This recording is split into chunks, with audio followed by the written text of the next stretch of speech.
AITA for refusing to be with my wife during childbirth or signing the birth certificate until she proves that the baby is mine and that she and my best friend didn't have an affair? Part 2. When my wife got pregnant with this last baby, she got very depressed about everything. Dana was our go-to person in case of emergency, so I thought maybe some type of closure would help.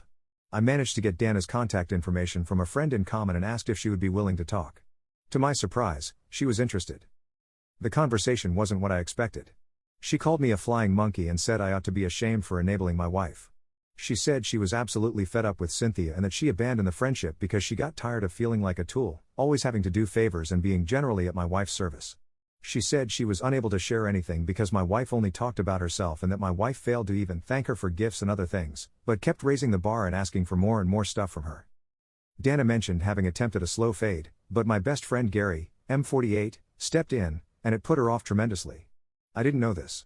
I didn't know that Gary was sent by my wife to talk Dana out of restricting their time together when her best friend became distant, and that he pressured her and tried to force her to contact Cynthia, and that this resulted in a complaint against him because his messages became menacing and he hinted at sending her spyware. I know Gary can be intense but never like this. He works in IT, so the spyware part is not entirely impossible. Dana and Gary never had any contact prior to this. Dana cut everyone off out of distrust and because she did pursue a complaint against him with the authorities.